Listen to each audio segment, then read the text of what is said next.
What's up, FA Nation? I'm Matt Sells. I'm the tools manager here at FA, along with being the NASCAR writer, MLB writer. I also write NFL. You know me from a bunch of different places here at FA, but I'm also the tools manager here. So, what I'd like to do today is show you the brand new MLB tools lineup generator that we have. It's miles ahead of the one we had last year and in previous seasons. And so I'd like to do a little bit of a video and run through some of the ways you can tweak some stuff in this brand new lineup generator that we have here at FA. So without further ado, let's go ahead and check it out. So you will find it under the MLB tools and then DFS lineup generator. And when you click on that, it will go ahead and load a screen that looks like this. So you'll notice that first of all, this looks a whole lot different than it did last year and in previous seasons. A lot more information, new color scheme, new design, whole lot of new stuff going on here. So first things first, let's go ahead and take you through some of the tabs here. So we have this main tab, which is the one we're on right now, which you'll see has basically where you're going to find all your players in the player pool, the game that they're in. This will tell you if they're the starting pitcher today, and also for the hitters where they are in the lineup if once they're confirmed in that lineup.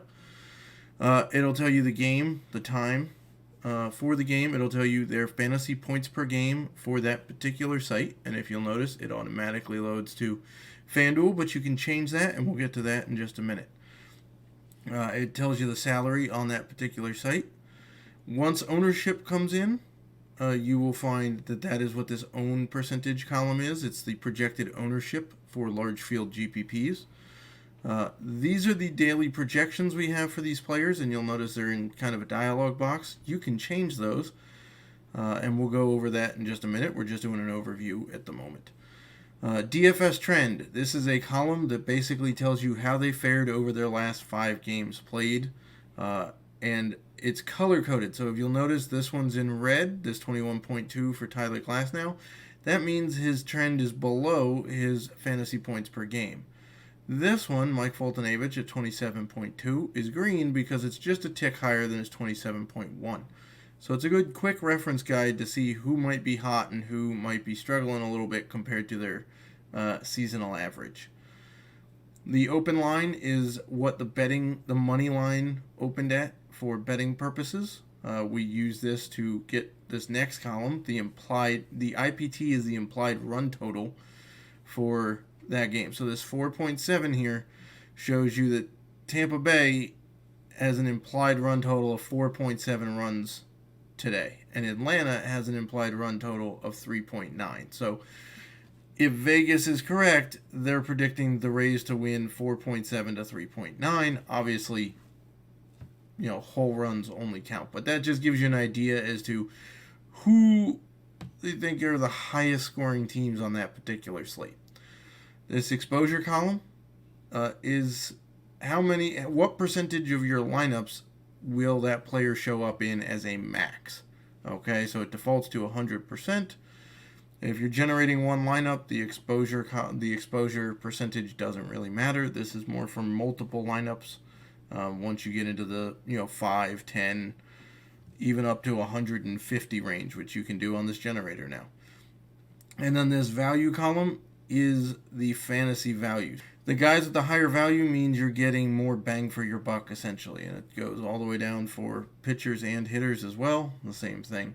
And those will change when you change the projections, and we'll go over that in a minute. Up here you will see a player search, so you can simply type in a player's name. You can do a simple character search, and you'll see it does a string search. So it pulls up every player with a CE, and then when you put an A, there's only one player with CEA, and that's still in Cease.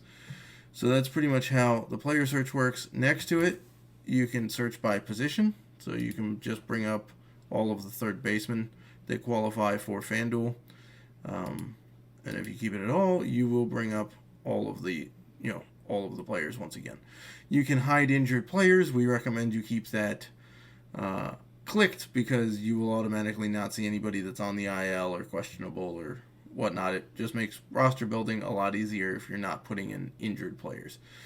Once the playbook is there for the day, you can click this and you'll see all of a sudden the player pool changed. It will pull all of the players that are listed in that day's playbook. So if you want to generate lineups strictly based on the playbook, that's what will happen. It will pull all of the players that were in the playbook for that day once it arrives. Before it arrives, this box gets grayed out, so you won't be able to click it. Over here is where you would change your number of lineups, so you can simply type that in, and again, you can go all the way up to 150.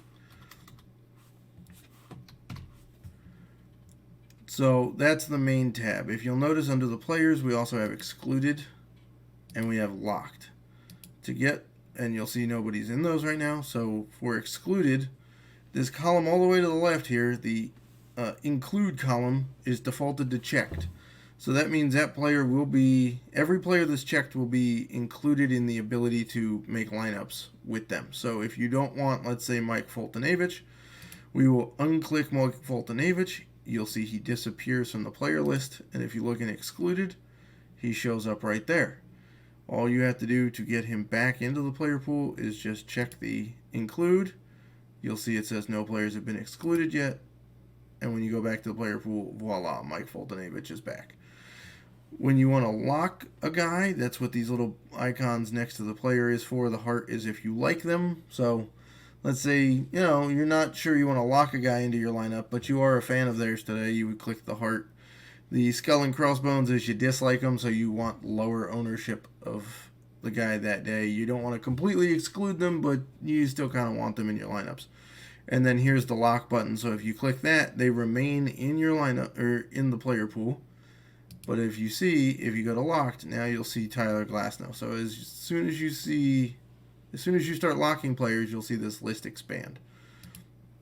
The other thing that will happen when you lock a player is you will see that they will automatically appear in your first lineup down here, and they'll have a little green lock next to them so that you'll tell who the locked players are. And if you just want to unlock them, all you got to do is simple just click the lock again and it'll unlock them. The last thing I want to go over, changing the projections. So let's say you think Tyler Glasnow is not going to do quite that well today, and you think he's actually going to go down to like 25 points. You'll notice you can just type it in, and it keeps 25 points there, and it'll lower his value in real time. Okay. And let's say that, you've had a change of heart, or you want to set everything back. You don't want to just keep the custom projections. All you have to do is click the arrow, and it reverts it back to 37.9, which is what his original projection was. So that's the main tab. We get to this DFS site tab. Now there's two ways to get to this DFS site tab. You can either click DFS site, and as you see, it pulls up game type. So you want to build for cash or GPPs. Cash being your 50-50 tournaments, your double ups, even some triple ups. But those are typically cash games where a large percentage of the field hits the money line. GPPs are basically your tournaments where you put in, let's say, $3, but first prize is like $10,000 because there's like 50,000 people in the tournament. That's your GPP. And so there's two different styles of build there. Cash games, more conservative, more guys you can count on for reliability. GPP is kind of like a lot more hit and miss type guys. Like if they go off, then you soar up the leaderboard. If they don't, then, that's kind of the way you build a GPP. You'll also see that you can pick your sites here. FanDuel, DraftKings, there are more coming. We are working on adding some other sites to this. Those are coming at a later date. You will also see that the main slate is highlighted by default, so it will automatically load the main slate for the day. If you want to choose a different slate, you simply click whichever slate you want and then click save, and it will load the player pool for that specific slate. The other thing is, if you play one site, let's say you're specifically a DraftKings player. If you set your default provider to DraftKings, when you click save, the next time, like every successive time you open the lineup generator, it will default to opening the DraftKings slate instead of the FanDuel slate.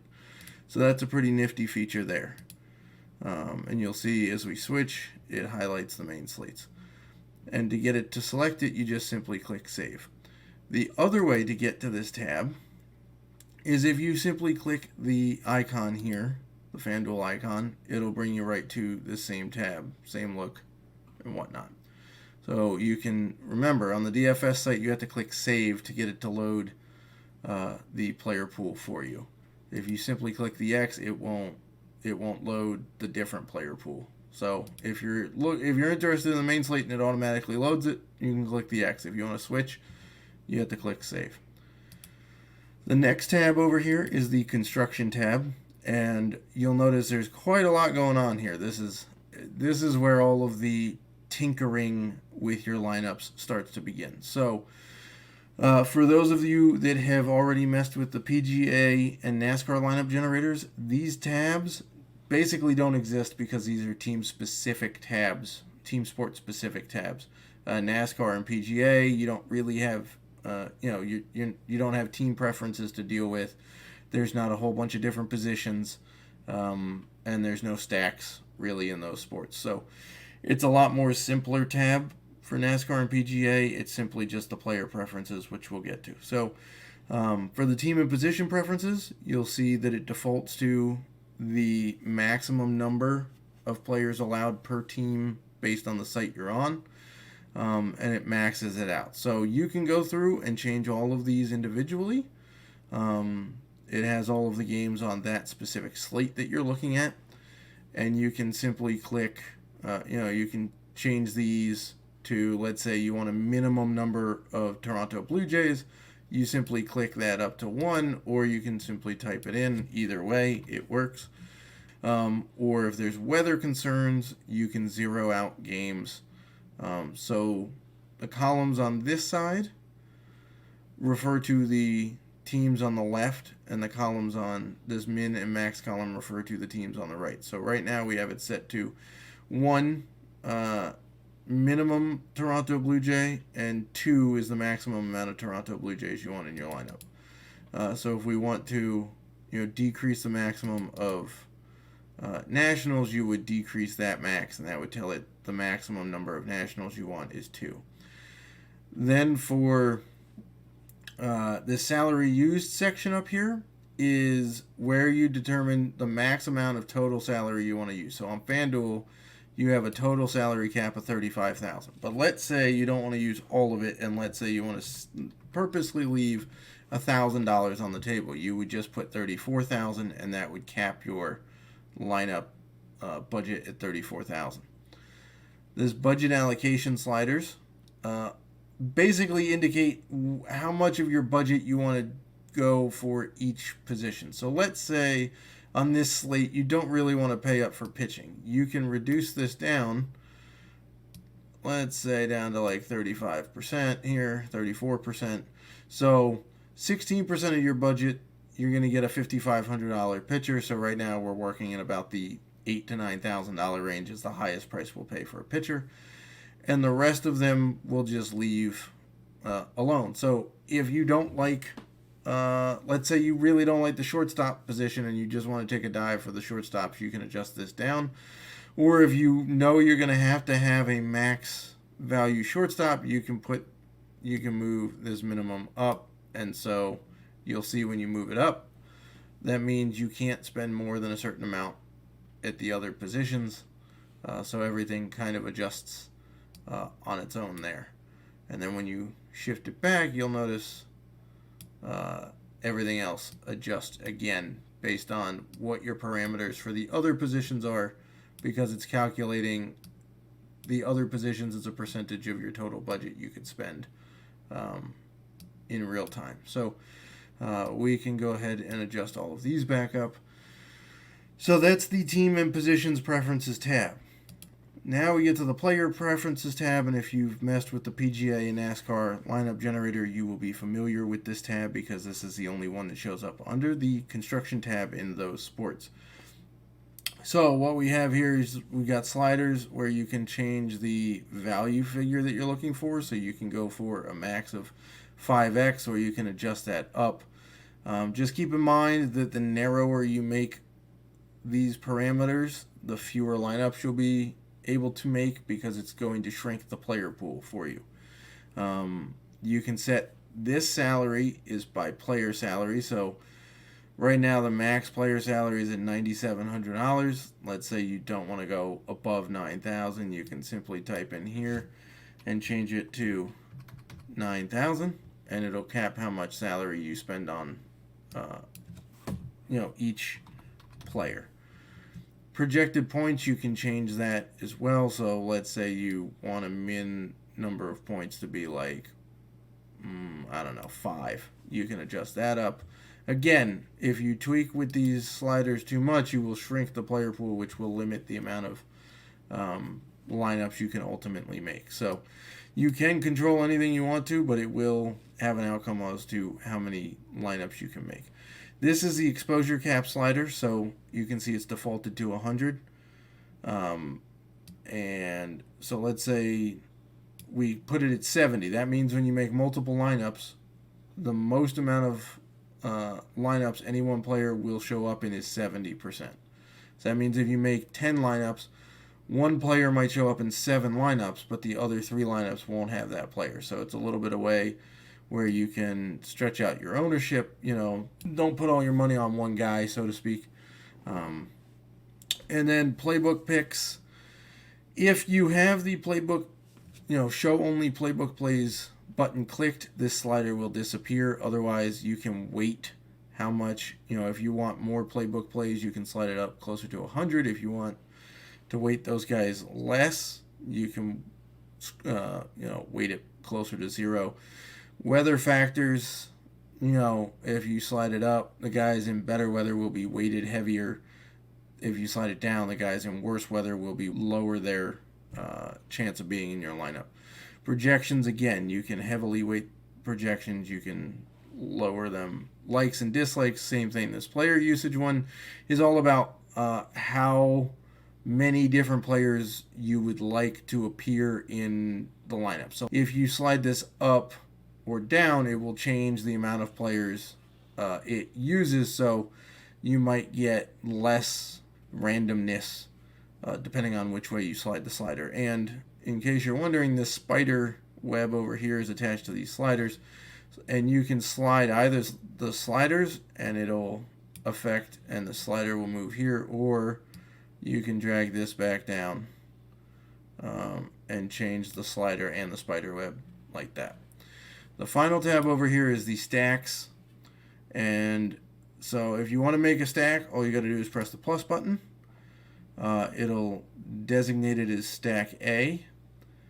And you can say 2, 3, or 4, because 4 is the max amount of guys you can have on a team. So let's go 3-person stack, and let's say we want to stack let's say the Red Sox here. So you'll notice that these are the players that show up for the Red Sox. Now, in order to get them into your stack, you have to lock the players that you want. Okay, you can't just exclude all but 3 guys and then have it figure it out. You have to lock the players that you want. So let's say we wanted Mitch Moreland was a pretty good call today. Jose Peraza is a pretty good call recently, and JD Martinez. And so that's how you set that stack. And then all you've got to do is click close, and it automatically saves what you want. And then, you can start generating lineups here. One of the last things I want to go over here is, okay, so let's go ahead and generate, we'll just do 10 lineups here. So we'll type that in, and we'll go ahead and generate those 10 lineups with the Red Sox stack. Now, it will go ahead and put the Red Sox stack in as many lineups as possible without going over the other deals that we put in. If you notice, we also reset the exposure cap. So, there's a chance we could wind up with 100% of some guys here. It is still working because stacks, depending on how expensive we get on the stacks, it could hamper your ability to build some lineups here. So Boston was kind of a higher priced one today, especially with JD Martinez. So you'll see that this is a list. It'll give you a list of the guys that are in these lineups. It'll say 13 players used across 9 lineups. And then it'll give you a percentage of how many guys, how many lineups they appear in. And it'll tell you if they're liked, disliked, or locked. And let's say, for sake of argument, that you want to see the 3 lineups that Jose Ramirez is in. Instead of having to scroll through and try to find him, you can simply click the magnifying glass, and it will highlight him and move his lineups up to the top. So there are the 3 lineups that he's in. If you're done looking at those, you can click that and say, okay, cool, we're good there. Last little feature that we want to show you here today is player swap. So let's say you're looking at this and you're going, I kind of like this build, but I kind of want to see who else is available at shortstop here. So we'll click this player swap button, and it'll give you 3 players, the best 3 players based on projection and price that will still fit. So you can see some of these guys are more expensive because you actually are only using $32,100, so you have a couple $1,000s left. So let's say, okay, I don't like J.P. Crawford. We want to put Trey Turner in there. You'll notice that Trey Turner now shows up here, and J.P. Crawford's ownership has changed. And so you can go ahead and do that. This check mark here is to export lineups. Every lineup that has a check mark will be exported. You can go ahead and save the lineup. So if you like this lineup, you can save it, and then you can start generating some new ones. And this one will stay put the way it was. You can also export this lineup or export all lineups, and you'll get a CSV file that can be exported to the site that you are building on right now, which would be FanDuel in this case, or DraftKings if you were doing it on that one. Over here we have a list of the different players that we've used by position. So you can see it took very seriously the Red Sox stack, as it only put Mitch Moreland and Jose Peraza in the lineups here. There's 3 different third basemen we're using, 3 different shortstops now. Outfield, there's a variety here. So you can sort by position to see everybody you're using. If you make 2 different stacks, it will split them evenly between. So if you make 2 stacks and you generate 10 lineups, it'll put 1 stack in 5 of them, and it'll put 1 stack in the other one. So that's how the double stacks will work. That pretty well wraps up your tour of the MLB lineup generator. Hopefully you enjoy this new lineup generator. It has been very good so far over the last the first few games this season. It's been quite good at caching and generating a lot of very solid lineups so far. So hopefully you enjoy it and have fun messing around with the settings.